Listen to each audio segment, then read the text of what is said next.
बिस्मिल्लाहिर्रहमानिर्रहीम। नाज़िर अरशद से मैं एक नाज़रीन, जब बहुत से साथी ये सवाल करते हैं कि क्या पाकिस्तान सुधर पाएगा या पाकिस्तान ठीक होगा, तो उसके जवाब में एक ही बात आती है कि अगर कोई एक इदारा या किसी एक साइड पे पाकिस्तान के अंदर प्रॉब्लम हो तो फिर ये कहा जा सकता है कि पाकिस्तान बेहतरी या तरक्की की राह पे चल सकता है। अगर हम ये कहें कि ब्यूरोक्रेसी अपनी जगह पे सही काम कर रही है, अदलिया अपनी जगह पे ठीक है, पाकिस्तान की जो हुकूमत है या पार्लियामेंट है वो भी सही है, सियासतदान भी मुखलिस है अपने मुल्क के साथ, लेकिन यहाँ का जो प्रॉब्लम है वो ये है कि इस्टेब्लिशमेंट शायद के मुल्क को या इदारों को चलने नहीं देती। तो फिर हम ये कह सकते हैं कि चलें, ये मुमकिन है कि पाकिस्तान के अंदर सिर्फ एक इदारे को काबू करके या उसे मैनेज करके तो इसे बेहतरी की तरफ लाया जा सकता है। लेकिन जब हम ये देखते हैं कि पाकिस्तान के अंदर एक पत्थर उठाओ तो उसके नीचे से 1000 मीर जाफर और मीर सादक सामने आते हैं। पाकिस्तान के अंदर न सिर्फ करप्शन का मसला है, यहाँ सबसे ज़्यादा झूठ बोला जाता है, मेरिट की खिलाफ वर्जी होती है, 2 नंबरी होती है, और कानून और आइन का तो इस मुल्क के अंदर रत्ती बराबर भी जिसे कहते हैं कि वो यहाँ पर नाफिज नहीं है। जिसकी लाठी उसकी भैंस है। चंद लोगों को अपनी मुफाद के लिए ख़रीदा जाता है, फिर उनको इस्तेमाल करके अपनी मर्ज़ी से सब फैसले करवाए जाते हैं। एक एसपी डीएसपी से लेकर डीसी और एसएचओ या आईजी से लेकर चपरासी तक हर शख्स को इस मुल्क के अंदर इस तरह से मैनेज किया जाता है कि उनके जो इख्तियारात हैं या उनकी जो ज़िम्मेदारियां हैं उनको ख़त्म करके फिर उन्हें अपनी मर्ज़ी से चलाया जाता है। अब ये देखें कि इस मुल्क के अंदर क्या अलमिया है कि किसी भी ज़िले के अंदर, किसी भी तहसील के अंदर या किसी भी सूबे के अंदर जो अफिसर दयानतदार होगा, जो DC, AC, SP, SHO, IG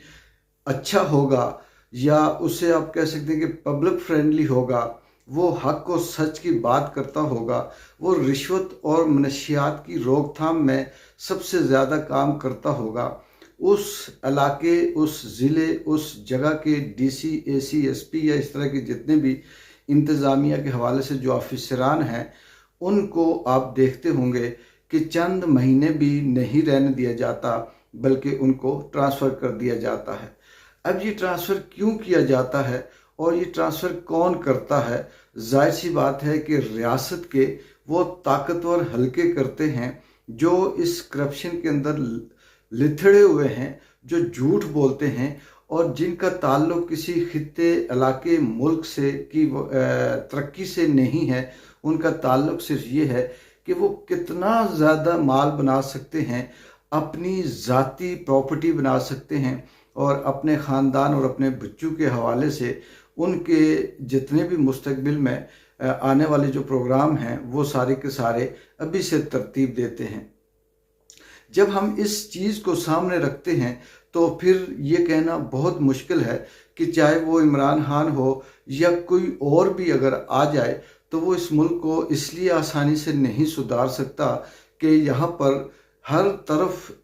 2 नंबरी है, हर तरफ झूठ है, फ्रॉड है, बददियानती है, बेईमानी है और करप्शन के अंबार हैं। करप्शन सिर्फ पैसों के हवाले से नहीं है बल्कि माफिया ही माफिया है, और ये माफिया इस हद तक है कि जिसमें आप ये कह सकते हैं कि अगर कोई बिजनेसमैन है तो वो इसलिए एनओसी नहीं लेता कि उसने कारोबार शुरू करना है, बल्कि वो एनओसी सिर्फ इसलिए लेता है कि मैंने इस बिज़नेस के अंदर 2 नंबर माल बनाना है, इस बिज़नेस के अंदर मैंने मौत ही मौत बेचनी है, इसके लिए मुझे एनओसी चाहिए। और रियासत फिर उसे एनओसी इस शर्त पे देती है कि ठीक है, हम तुम्हें इजाज़त देते हैं कि तुम बिज़नेस करो, लेकिन इसके बदले में इतना हिस्सा हमें मिलना चाहिए। यहाँ पर जो सियासतदान है उसे सियासत करने के लिए भी एनओसी चाहिए, जो सहाफ़ी है उसे सहाफ़त करने के लिए एनओसी चाहिए,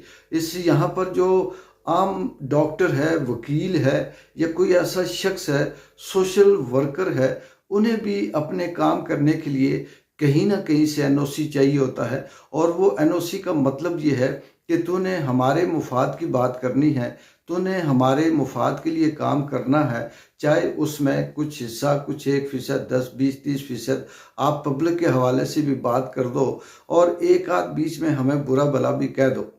جس ملک کا چپا چپا بے ایمانی کے سے بھرا ہوا ہو، جس ملک کا ایک ایک انچ بدنامی اور بے ایمانی، اور اسے ایسے لفظ نہیں ہیں کہ آپ کہہ سکتے کہ اس کے اندر انسانی حقوق کی کوئی کسی قسم کی کوئی ایسی لائن نہیں ہے جس پہ عمل کیا جائے، تو اس ملک کو پھر یہ کہنا کہ وہ سدھرے گا بہت مشکل ہے۔ اس وقت پاکستان اصل میں پچھلے 70 سے یا خاص کر کے جس اس گڑھے میں پھنسا ہوا ہے، اس گڑھے میں پھنسے ہوئے سے 50 سال ہو گئے ہیں، اور اس 50 سال کے دوران اس ملک کے اندر اتنے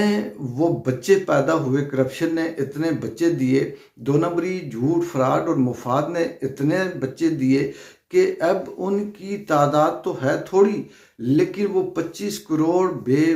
گناہ معصوم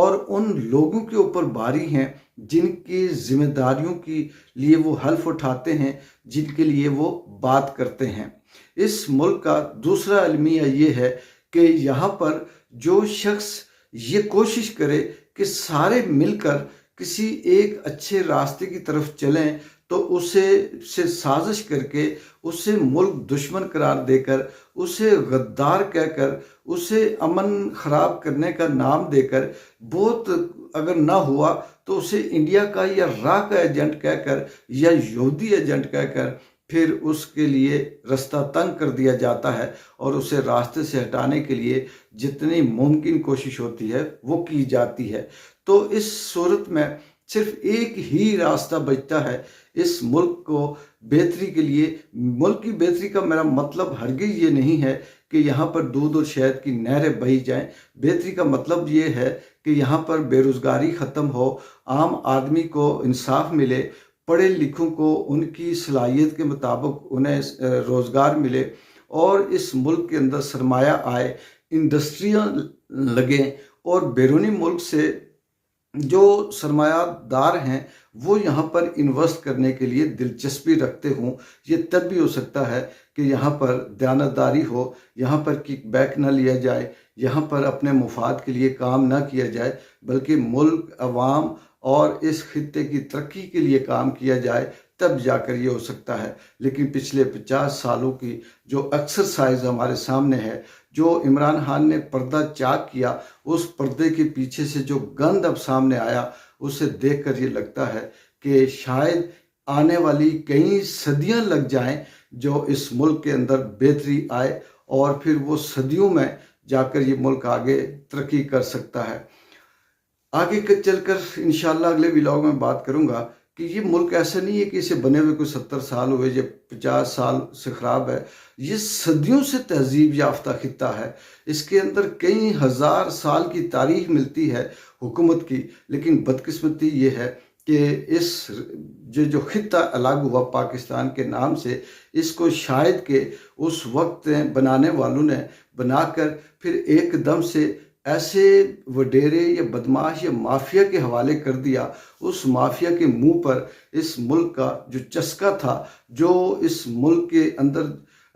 جو خوبیاں تھی، جو اس وسائل تھے، وہ سارا انہوں نے اپنے قبضے میں لے کر پھر عوام کو بھیڑ بکریاں بنایا، اور آج تک ہانکتے جا رہے ہیں۔ لیکن اب کچھ بھیڑ بکریاں ایسی بھی ہیں جو اس ریوڑ سے نکل چکی ہیں، اور وہ مر تو رہی ہیں لیکن بات مان نہیں رہی۔ اقبال جنجو کو اگلے ولاگ تک اجازت دیں۔ اللہ حافظ۔